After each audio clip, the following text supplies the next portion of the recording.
Jag har byggt beten ända sedan jag var en liten pöjk. Mitt första bete, det var en simpel wobbler i trä som ser ut så här. Jag har aldrig fiskat med den fram tills idag. Vi kommer även prova ett bete byggt av en tandborste. Det är faktiskt inte bara Edvin som varit betesbyggare när han varit lite mindre, utan även jag har gjort ett par 3 beten. Men jag har aldrig ens testat dem med vattnet, så nu är det upp till bevis. Jag har byggt beten ända sedan jag var 10 år fram tills nu. Så ni kommer se utvecklingen, vad som har hänt genom åren, och jag kommer försöka få fisk på allihopa. Edvin och jag, vi kommer göra allt i vår makt för att se om de gamla betena fungerar bra. Vi kommer först att fiska en liten göl i de småländska skogarna, och sen kommer vi göra en hemlig plan där risken är stora att misslyckas. Men om vi får in det rätta knycket så finns det chans till en riktig gris. Den drar! Gör det! Gör något! Ta hoven! Åh jäklar i skogen då, Tobbe! Åh tusan! Åh vad är hela skiten? Innan vi åker ut och börjar fiska ska vi läsa era kommentarer. Och Alma, hon skriver att hon älskar att vi har börjat göra längre videos. Och det gör vi också. Det är mycket roligare för att kunna få ett bättre helhetsperspektiv. Så ja, vi kommer fortsätta med det här hela året. Frida, hon vill att vi ska åka till ett annat vatten och fiska efter större regnbågar. Och det är precis vad vi kommer göra. Vi har bokat in Hökensås, riktigt stor regnbågefiske. Och den videon kommer släppas i sommar. Sen har vi Charlie med en hälsning till pojkvännen Edvin. Så hej Edvin och Charlie, hoppas du får ett riktigt skitfiske. Sista hälsningen, den är från Pontus till Wilton och Theodor. Hej på er killar, ha ett grymt skitfiske. Men nu är det dags för oss att ta en riktig gris. Vi har sparat in en liten skogspöl som ligger djupt inne i de småländska skogarna. Problemet är bara att vi inte vet hur rampmöjligheterna ser ut med båten. Det ser ju ut att kunna vara en riktigt het liten gäddpöl det här. Och jag menar, vi gillar att utforska, och ska man lyckas då måste man våga utforska ibland. Så vi får se. Jag är spänd i alla fall.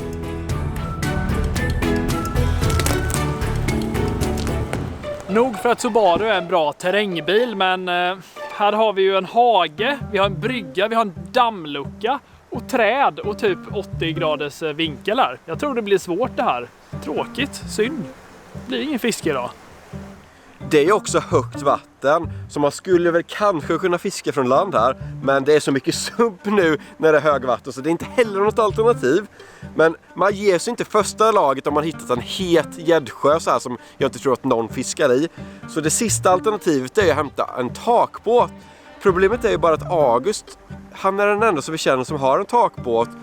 Men han jobbar ju för sig. Vi kanske ska sno hans båt. Tror du har en poäng där, Tobbe. Ja, det är nog ingen hemma hos August just nu, så jag tycker vi kör på det. Vi snor hans båt.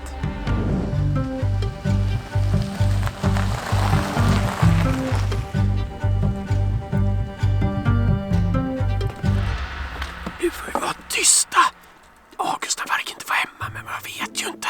Och sen så kan det vara så att någon granne kan kollar och då får vi inte höras. Så är vi tyst. Klarar det.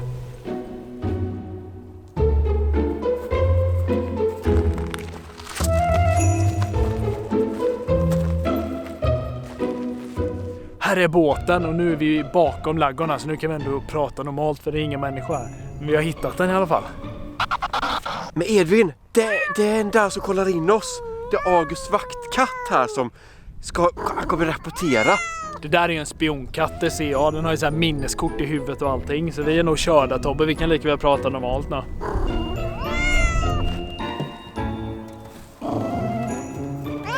Bort med en spionkatt. Går vi, Tobbe? Kom igen! Hej.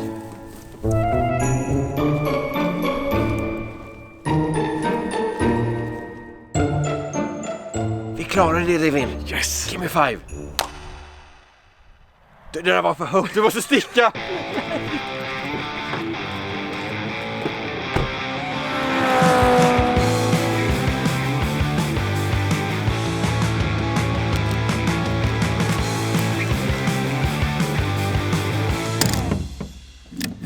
Jag kan ju säga det att även att vi har takbåt nu så kommer det inte här bli superlätt. Det kommer bli en liten match att få ner båten.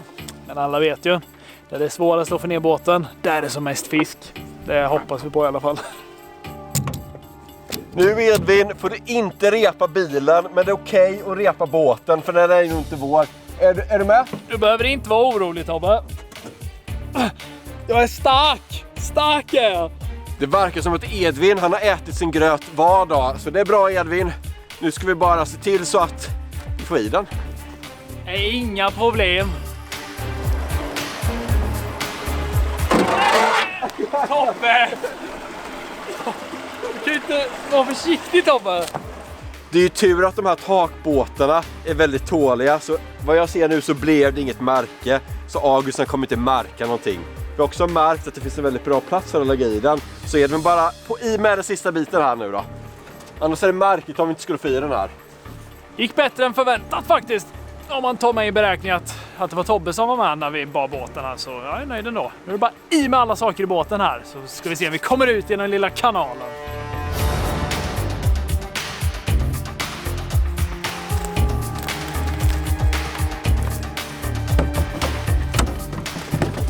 Nu är allting i båten, men när jag spejar utåt mot den här lilla ån som leder ut till den där sjön då, så ser jag att det är mycket grenar och vass och jag vet inte hur djupt det är här. Frågan är ju bara om det kommer finnas något stopp på vägen. Jag håller alla tummar och tår att vi klarar av det här, för annars var det onödigt att vi plockar i allting.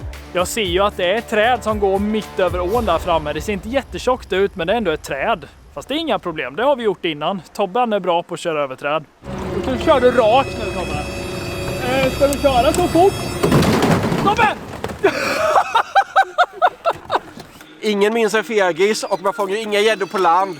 Så det är bara i med båten så testar vi.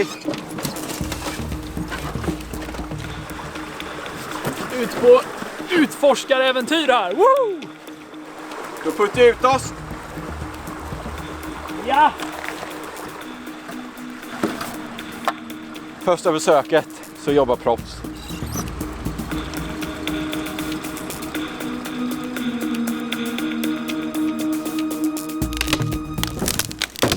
Tobbe, ta det lugnt för fan! Akta spöna! Ja, men det är ju du som kör in i värsta Amazonaskogen här.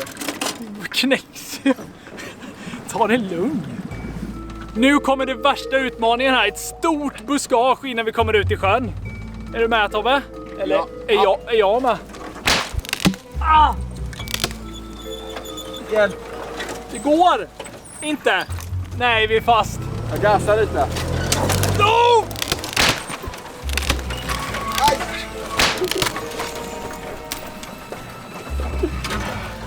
Ja, vi klarade det! Wow, vi är ute i alla fall. Det gjorde ont och jag fick så här krigsskador och sånt, men det får man ta. Allt går jag man vill och vi vill det här riktigt mycket, så såklart så funkar det. Men nu tänker jag att det blåser ju här motvind och det är ganska bra. Men det är också bra om man kastar medvind. Så vi åker upp till andra änden av sjön och sen så kommer vi bara drifta av här. Så det är bara att börja utforska. Jag måste bara säga att det känns riktigt hett i den här sjön. Alltså det är fina vasskanter, gräs som kommer upp så här, botten, lagom grumligt vatten. Allt känns bra, även vädret. Så jag tror på det här. Jag tror det behövs att vara en sån här bra dag nu för att man ska kunna få fisk på de betorna man gjorde när man var 10-12 liksom. Det är nog det här som hjälper. Jag och Edvin, vi har lagt alla våra skapelser i en betesbox. Så det är väl inget annat att göra nu än att öppna och se vad vi har att jobba med. Oj, oj, oj. Det här kommer bli intressant. Så himla mycket fina beten. Har nog aldrig varit i en och samma betesbox. Jag har gjort den och den. Och de här 3 beterna, jag tror att det är de enda beterna som jag någonsin har gjort. För någonstans där efter jag var 12, då tappade jag intresset för betesbyggnad. Och jag kommer ihåg att jag gjorde de här 3 beterna när jag gick i trä- och metallslöjden. Och jag tyckte inte om att göra så jättemycket med trä, men jag älskade att fiska. Och då var det enda jag kunde göra, det var att göra beten. Så här har vi en liten som, ja, den ser väldigt tunn ut. Och den har börjat rosta tror jag, så ja, kanske fungerar. Och sen så har vi en annan här som är väldigt silvrig, lite större. Och en tredje som jag har försökt att måla. Ser ganska fult ut, men det liknar väldigt mycket Abus sån här Toby. Men problemet är som ni ser att det är en super liten krok här. Så den här kommer nog rättas ut av en gädda. Då är bara frågan vilken av de här 3 beten jag kommer börja med. Grönt, silver eller rostigt. Och den här tror jag kommer komma längst med när jag kastar. Och den kommer nog blänka väldigt mycket i det här växlande molnigheten som det är idag. Så den kommer jag börja med. Men vi kommer byta beten mycket då. Det är ju roligt att testa vilka av de här gamla betena, om de ens fungerar. Och även hur de går i vattnet. Och de här gamla betena, det är ju verkligen one kind. Vi kommer aldrig kunna få tillbaka dem om någon gädda skulle sno av och bita av linan. Eller om de skulle fastna i botten. Så jag har valt att köra med stålvajer, tjock 0,50. Så att det kan komma hur många gäddtänder som helst och tugga på tafsen utan att jag blir av med ett bete. Som ni ser här så är den lite S-formad. Och den här är faktiskt väldigt hård metall. Jag kan inte ens böja ut den om jag försöker. Så om ni tittar här så ser ni att det är hammarslag där på. Så jag kommer ihåg nu, minnena kommer fram efter så här många år. Alltså jag tog en hammare och bara slog som tusan på den så att den blev böjd så här. Jag hoppas att den här böjda saken kan ge mig böjda spön strax. Jag tänker att jag kör trapptaktiken här. Jag börjar längst ner, alltså med det äldsta betet som jag har. Den här gamla wobblen, den var jag inte mycket äldre än 10 år när jag gjorde. Jag har liksom slipat den här för hand med sandpapper och sågar och filar och allt möjligt. Och handmålat den med en liten sån här typ Biltema vattenfärgspensel. Och gjort så här, jag försöker efterlikna en Fire Tiger. Och så har jag viktat den här med några konstiga grejer och massa lim och typ epoxy och sådana grejer. Och sen skeden här framme som gör att den simmar då under vattnet då. Den är gjort av en GB glasspinne tror jag det var. Så att tack för det. Någon nytta har man av att man äter glass hela tiden när man var liten. Att små bytesfiskar skulle ha ögon, det var inget man tänkte på när man var typ 10 år. Så den här är ju blind, det här betet. Men det kanske, gäddorna kanske vill äta upp det extra mycket då. De tror att den är skadad eller någonting. Vi får se. Jag har ju aldrig fiskat med mitt bete, det har inte ens snuddat vattnet. Så jag är jättespänd på att se hur det här lilla betet går. Min ser ju lite köttad ut, jag kan ha kört med den någon gång, jag vet inte. Men jag minns inte hur det gick i vattnet. Börjar du så kollar vi då igen. Ja, jag provar här, får vi se. Kastar jag i. Den där går hett, Edvin. Det var ju het ju. Den verkligen rullar fram med... Jäklar, har jag gjort en grismagnet här? Det är ju het wobbler ju. Ser du Tobbe? Den bara rullar fram. Det går och fiskar ganska sakta med ju. Jag var bra på att bygga beten redan då. Alltså GB glasspinne.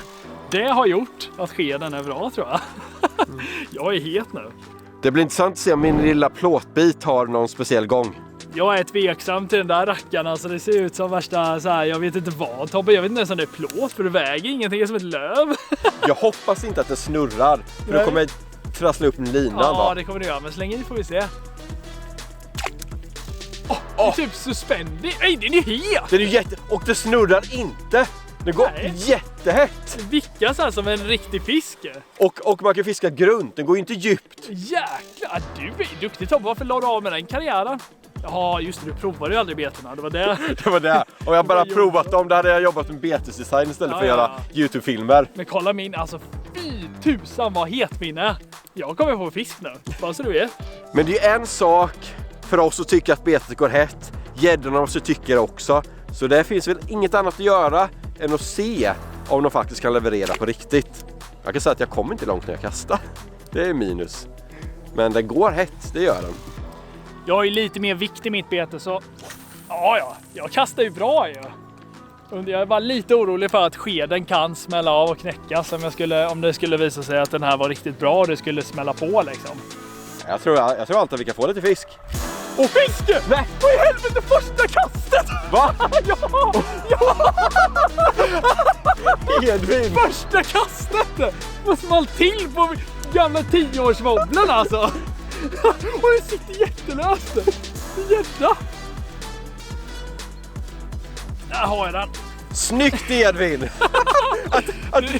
Första kastet med min 10-årswobbler, alltså check på den!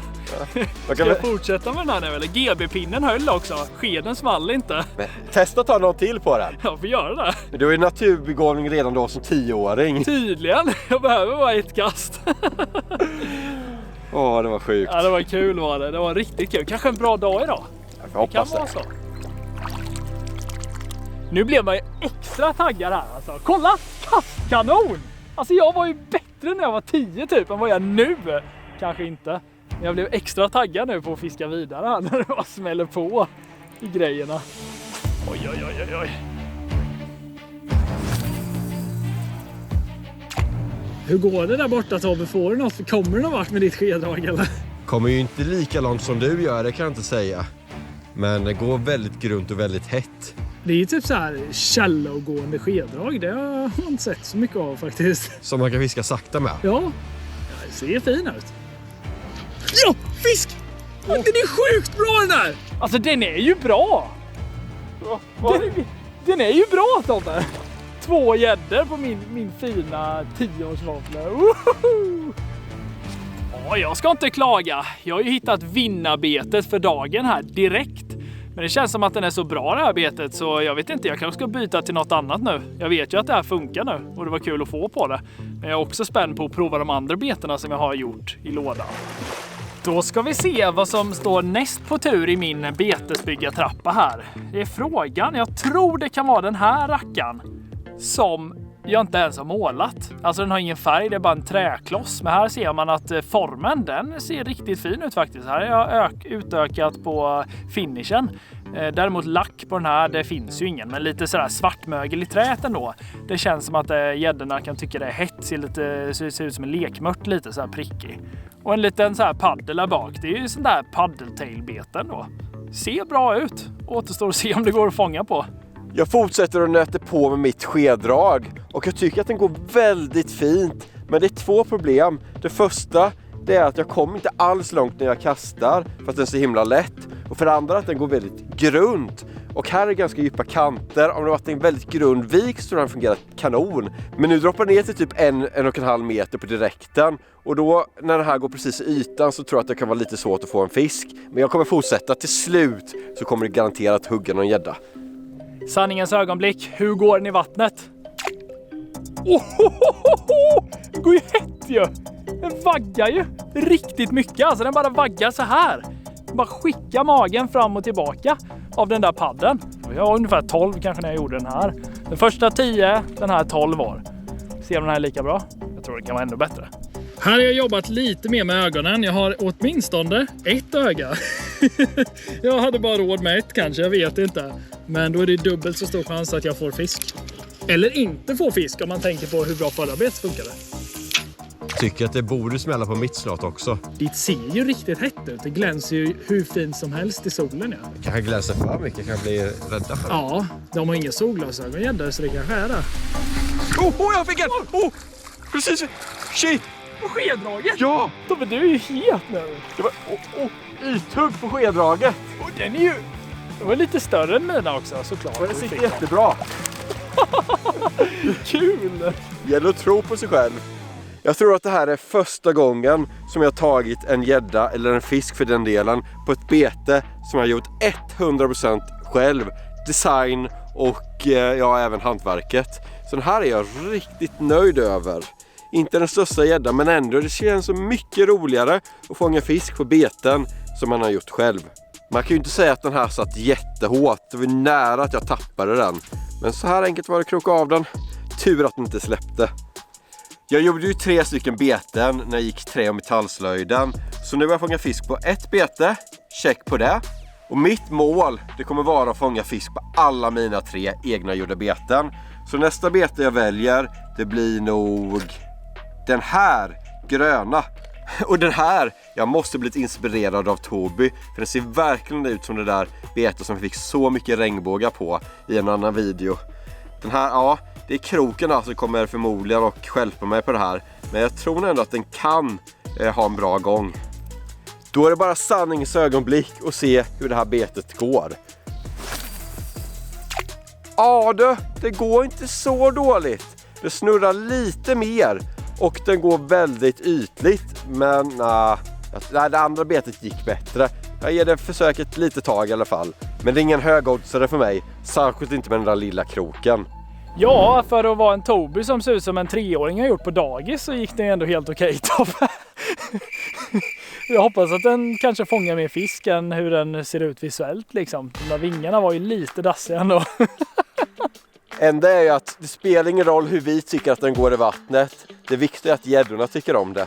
Nackdelen är väl bara att vi har fiskat så mycket så vi brukar kunna se vad gäddorna tycker om. Men jag hoppas att jag har fel den här gången.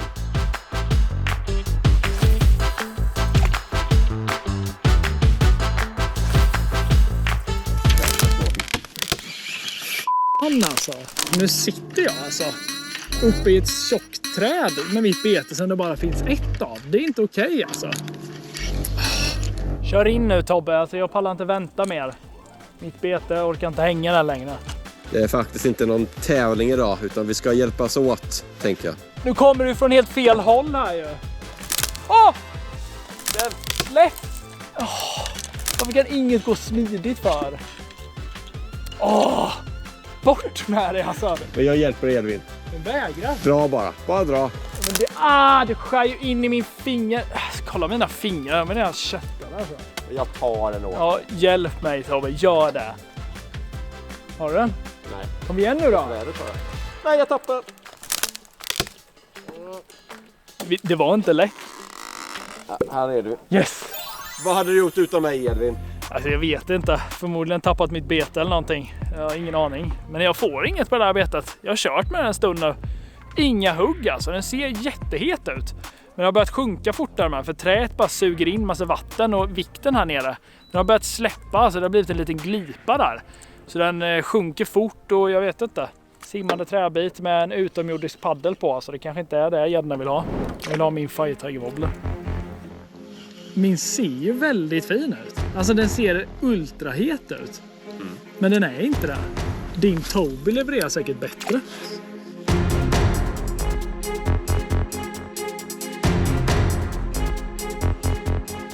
Jag hade den!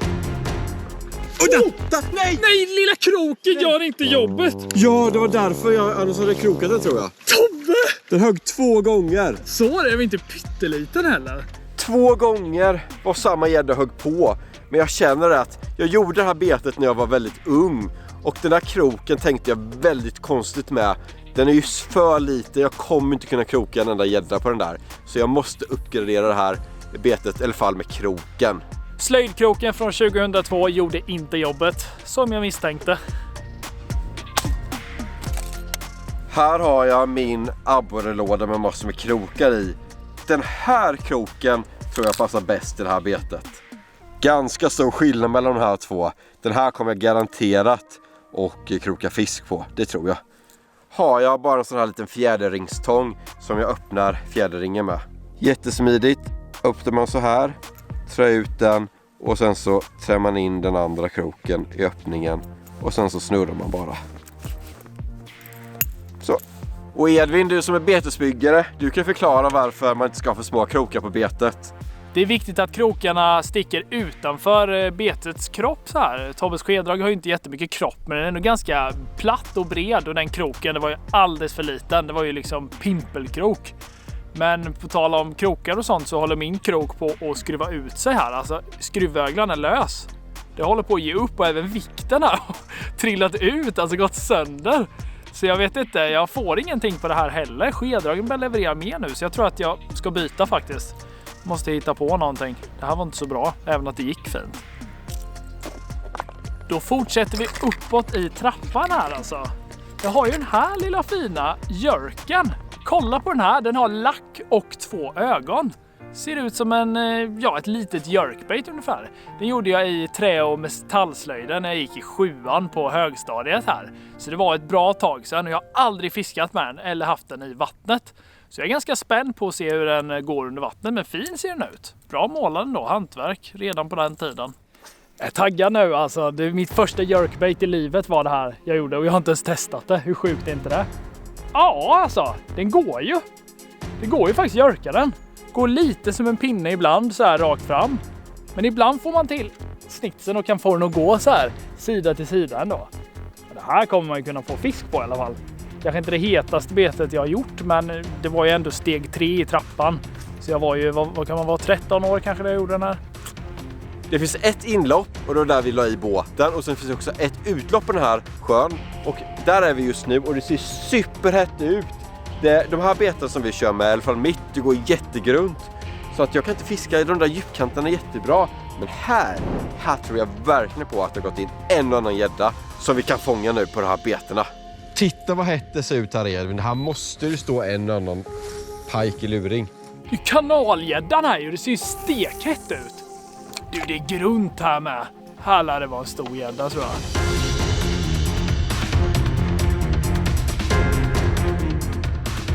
Att någon borde ju stå här en panering. Nej! Vad har du kastat nu? Trädet. Lyckas du alltid kasta upp ett träd? Oh! Såg du? Såg du Tobbe? Ja! Man kom en fin gädda och bara missade. Eller alltså jag kände den så den träffade lite. Men nu körde du på den så det kommer jag aldrig få den igen. Åh Tobbe, om inte du hade varit i vägen där så hade jag fått den typ. Alltså det här är det bösigt. Det är typ det värsta stället jag fiskat på. Liksom, jag kan inte kasta, jag kan inte veva, jag kan knappt finnas till. Det är inte mycket mer vi kan fiska här i den här lilla kanalen, Edvin. Nej, det växer igen totalt. Bara ett rackarns hugg in i den där fina lilla kanalen där. Det var ju inte riktigt vad jag hade förväntat mig i alla fall. Men jag vet inte, jag måste göra någonting. Den här jerken jag har fiskat med ett tag här nu, den går ju lite för grunt va. Det är ganska djupa kanter på den här sjön och jag får liksom inte ner mer än 50-70 cm i sin höjd här. Så jag ska kolla här. Jag har andra heta vapen i lådan. Jag ser en glimmande regnbåge här nere. En jerkbait.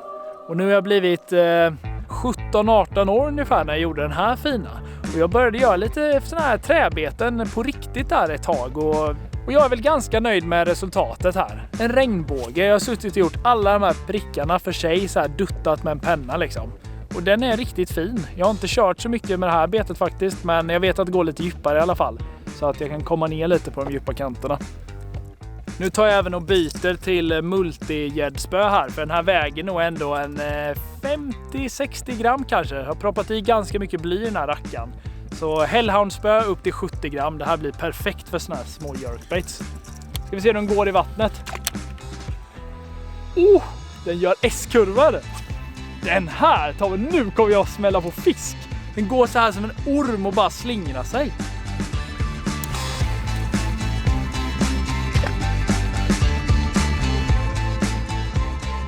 Jag tror inte ni förstår hur het jag känner mig nu.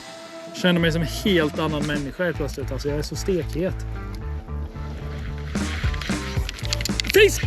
Va? Fisk! Och en abborre! Nej. Nej, det var ingen abborre, men jag har fisk. Jäklar Tobbe! Vad var det på? På jerken. På jerken bara small det på. Gött, Edvin. Vill du ha hjälp att landa? Klagat spö alltså. Ja, om du vill. Om du vill hjälpa mig så hjälp mig bara. Ja. Jag tar den. Sitter löst som alla har gjort idag typ. Yes! Wow, victory! Trappstegen funkar ju för mig. Typ, jag har hoppat över och tagit några dubbelsteg nu på senare dag, men det funkar ju ändå liksom. Kul! Nu har jag fått på 2 av mina fina handgjorda beten här. Vi har ju ändå kunnat bevisa nu tycker jag att båda kan bygga eller kunde bygga beten i alla fall när vi var yngre. Det går att få fisk på dem. Men den här får gå hem igen så ska vi se vad vi har för andra hemliga vapen här. Vi har ju bevisat att gädda, det klarar vi av att få på våra gamla beten. Men abborre, det har vi inte testat än och vi har faktiskt några gamla godingar där i. Vi kommer fortsätta med gädda sen, men nu är jag sugen på att se om abborrebetena kan leverera. Det här betet har ju inte Tobbe gjort, men jag känner mig ganska snäll idag så han kan få låna en också. Den här lilla rackan kanske några av er känner igen om ni har ett skarpt öga. Den ser inte riktigt ut som den gör idag, men det här är första prototypen av Flatnose Mini som numera är ett typ legendariskt bete. Alltså det har fångat så många stora fiskar. Men det här är alltså första prototyperna jag göt hemma i Snickarboa när jag inte var så gammal, för det har funnits ett tag nu. Så de ska vi testa. Vad vill du ha för färg? Det finns ju inte jättemånga färger här att välja mellan, men jag tror nog att jag tar den här lite mer skrikfärgen. Och jag har ju haft jättebra fiske på den här Flatnose Minin. Jag har bland annat fått min första 2 kilos abborre på den. Och ja, jag minns det som det var igår. Det var en helt otrolig fisk. Så jag kommer bara rigga det här med en 7 gram skalle. Och sen så får vi hoppas att det är någon abborre som är hemma i den här lilla skogsgölen. Får vi se om den här lilla flätnosen kan leverera även det här året. Ja, originalet från 2014-15 någonstans där. Vi får se.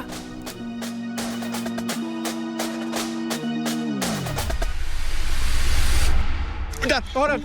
Har du den? Jag har den! Är det en borre då? Nej. Tobbe, vi skulle ju få en abborre så kommer du att dra gäddor här. Ja, men det är ändå kul att vi har fått fisk på ännu ett bete nu. Så vad är det? Typ 4:e betet vi får fisk på. Det är ändå ganska kul. Old School levererar. Den är ju verkligen inte stor. Jag bara hoppas att den inte har köttat upp flätnosen för mycket. För det finns inte jättemånga kvar här i världen. I med den här snabbt bara och sen så hoppas jag att jag kan få en borre istället.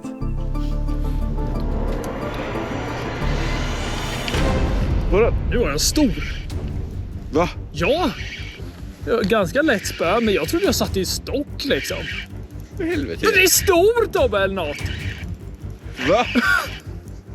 Ja! Men vad?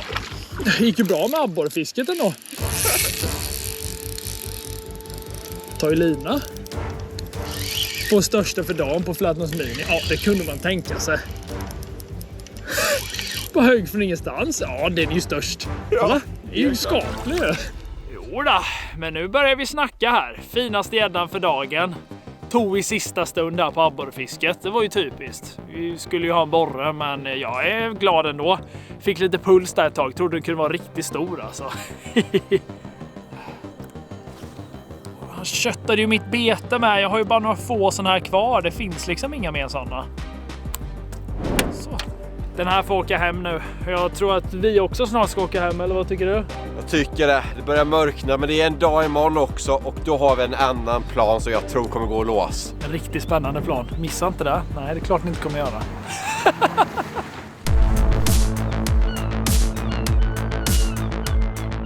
Vi tänkte ju så här. Vad är motsatsen till den där lilla sjön och den lilla båten? Jo, det är en stor båt och en stor sjö. Motsatsen till alla de där små gäddorna vi fick, det är ju stora gäddor. Så det är målet nu. Vi är redo att doppa de här gamla klenoderna i vattnet igen.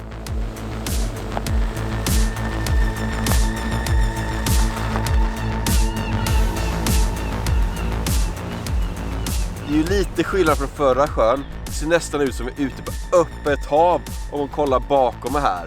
Så jag hoppas då att vi ens kan fånga en fisk, men det är inte säkert. Men vi får bara köra hårt och hoppas att de här gäddorna vill ha de där gamla betena. De flesta som fiskar gädda här, de tror jag fiskar med så här heta, stora, fina jiggar och sånt som trycker mycket vatten. Men vem vet, det kanske är magiskt att slänga i gamla runstenar här alltså. Det är det vi hoppas på, en 10+ gädda väntar nu. Ska vi se vad jag ska välja för bete idag. Jag har ju kört med det här betet och med det, så det saknas väl bara att jag ska testa det här betet.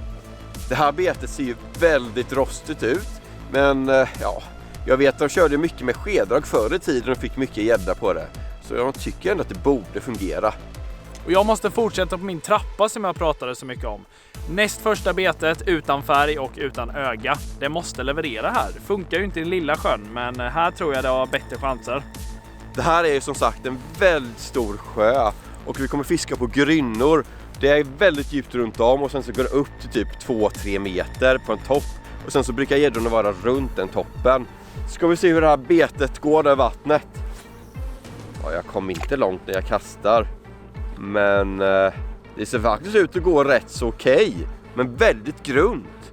Jag testar lite så här. Vi får se, man kan stiger ett par 3 meter för att klippa det här betet.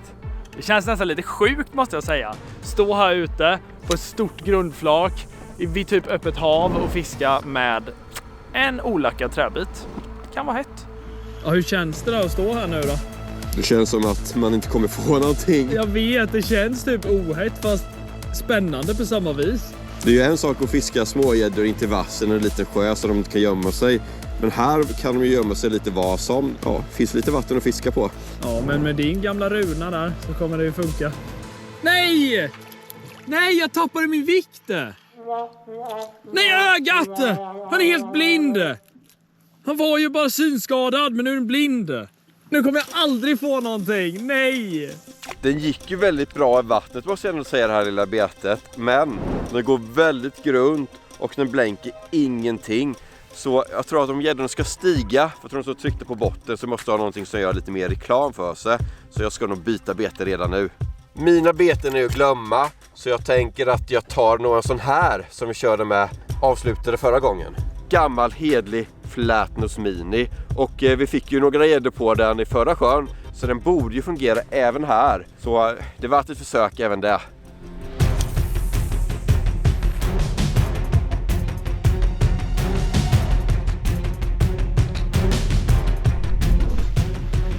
Ja, jag har den! Nej! Jo, Har du den? jag har den! Hov, Edvin! Hov! Jag måste ankra. Men hov! För helvete! Jag måste bak, Edvin! Den drar! Gör något! Ta hoven! Jag kommer. Akta bara! Jäklar i skogen, Tobbe! Oh! Är du beredd? Jag är beredd, den är ju stor. Ja! Vad är detta? Oh, yeah. Oh, ta den! Ja! Ja! Det funkade! Vad sjukt! Vilket hugg det var! Den där tog det där betet för att döda. Det bara pang alltså! Jag har typ kramp i armen efter att ha pressat den också. Håller på att gå under båten och skär av linan mot kanten. Det levererar här, Stora sjön. Min gamla Flatnose Mini, handgjuten och allt, den kan man alltid lita på. Det gör jobbet. Den här var inte liten. En grov 90-fisk så här på ett pyttelitet bete. Jag visste att de här små betena kan levereras här på våren. Edvin, kan du hjälpa mig att kroka av den? Jag kommer till undersättning. Alltså den har ju nitat den här minin ganska hårt. Men jag får vara rädd om den, för det finns inte många såna här kvar nu. Alltså det är liksom de sista gamla runklenoderna som finns kvar. Som jag har stått hemma i snickarboa och gjutit av. Lovande start, men den här får friheten åter. Ska vi se vad det är för kul man kan hitta här i. Mina skeddrag, de kan jag inte fiska med för de går för grunt. Och min beteskarriär tog ju slut där efter de där skeddragen. Men Edvin, han har ju lite heta här. Så det är antingen de här jerkbaiten, men jag tycker att det här tailbetet ser himla hett ut. Den har en ganska stor profil och en tail som gör mycket rörelse och sånt där och är bra på våren. Så den tror jag på, men jag vet inte vad den heter riktigt. Edvin, kan du inte berätta lite om den här? Grundidén var ju typ så här Mamma Scans köttbulle med tail. Så jag gick efter det. Jag ville ha ett riktigt bulligt litet bete som är lite gulligt sådär. Och det tycker jag ändå att det blev. Men ett namn fick den aldrig. Lilletailen typ brukar jag kalla den kanske. Ja, Lilletail. Ska vi se hur den går i vattnet. Du kan fiska den här supersakta. Även den här ser jättehet ut. Den här tror jag riktigt hårt på. Det känns att även den är en tidsfråga innan jag får första fisken på den. Vi kanske har hittat ett hett grund här nu. Jag hoppas att min sån här trappsteg som inte har funkat innan kan börja leverera också. Jag hade ett hugg. Kolla virven! Kolla virven! Jag kände bara peta till alltså. Så är mitt bete var under ytan. Åh jävlar! Såg ni hugget? Åh tusan! Alltså den kom som en jäkla stock och bara köttade. Såg du? Såg du Tobbe? Vilket häftigt hugg Edvin. Jag kommer med hoven och hjälper det. Det sitter ju inte jättebra. Alltså det var sjukaste hugget någonsin. Och kolla. Alltså det är stark. Vad är det här? Jag kommer. Ta den. Ja! Ja! Ja! Ja! Kolla. På träbit alltså. Han skulle smaka först om det var furu eller ek. Så bara bam! Kolla den här gäddan alltså. Kom som skjuten ur en kanon. Det kan man verkligen säga. Men jag såg någonting här. Alltså han förstörde hela draget. Kolla. Alla vikter flög ut. Jag vet inte vad som hände. Han var för stor och stark alltså. Han har slagit sönder draget. Ja, det var nog ingen bra idé att inte lacka betet sådär. Det får jag tänka på till nästa gång. Alltså det skulle jag ha tänkt på, men jag har inte ens gjort klart den liksom. Fast den hade ju ögon. Nej, jag vet inte. Trodde man inte att man skulle börja med 2,90 fiskar så här. Det är helt galet. Den här får gå i igen nu. Det känns hett alltså. Sjukaste hugget med. Adrenalin deluxe. Den här är ju trasig nu. Den har ju ingen vikt i sig så den går typ upp och ner och håller på och härjar. Så jag vill inte köra mer med den. Men jag tänker att nu är det dags att sätta på det mest konstiga betet som finns i den här betesboxen. Det är den här Colligate Jerken stickbaitet som vi byggde i julkalendern av en tandborste som vi har sågat av och byggt här. Det här är alltså handtaget på en Colligate tandborste som jag har försökt göra en liten sked på här med heta ögon.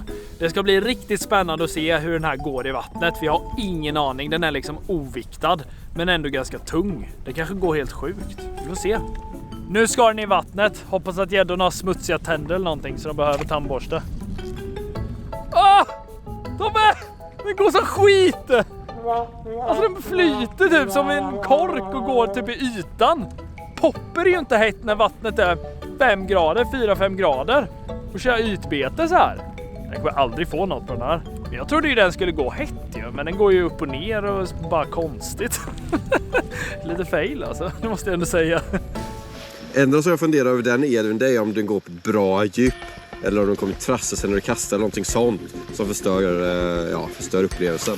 Ja, men jag tror att kolla! Den kastar som ett spjut! Alltså det här är ett av mina toppbeten till att kasta med. Kan vara för att det bara är en pinne, men det kastar ju långt i alla fall. Jag tror fan gäddorna kan typ tro att det är en het liten jäkla vilsen norsk typ, eller kanske en siklöja eller någonting. Och sen när de är tillräckligt nära, då kommer de på så här, just det, jag har aldrig borstat tänderna i livet så det kan vara bra att göra. Så hugger de och sen kommer de på att borsten var inte ens där ändå ju.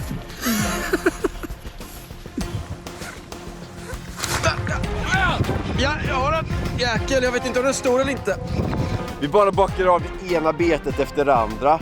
Jag vet inte hur många olika gamla beten vi fått på idag. Men nu är det ännu ett bete som är check. Men det är typ det betet som jag trodde mest på, för det såg riktigt tätt ut. Klippte ju hela tailen och bara knycklade ihop den i truten som en liten köttbulle. Det var hela idén med betet och det funkade ju. Ganska lätt att kroka av ändå. Det är smidigt med beten som bara har en stor trekrok så här. Då sätter de sig oftast väldigt bra och lätt att kroka av. Men den här får gå tillbaka, sen så får vi se vad jag kör med. Jag blev lite sugen på att byta igen och den här regnbågsjörken här som jag provade i den lilla sjön, den såg så fin ut. Jag fick ju en gädda på den. Så jag ska göra ett försök här med. Nu känns det bra igen. Hett att byta runt massa. Vad som är lite hett med den här jörken är att jag kastar ju typ över halva sjön i alla fall. Alltså om vi hade varit kvar på den andra sjön. Den här sjön blir lite svår att kasta halva sjön, men jag fiskar av bra.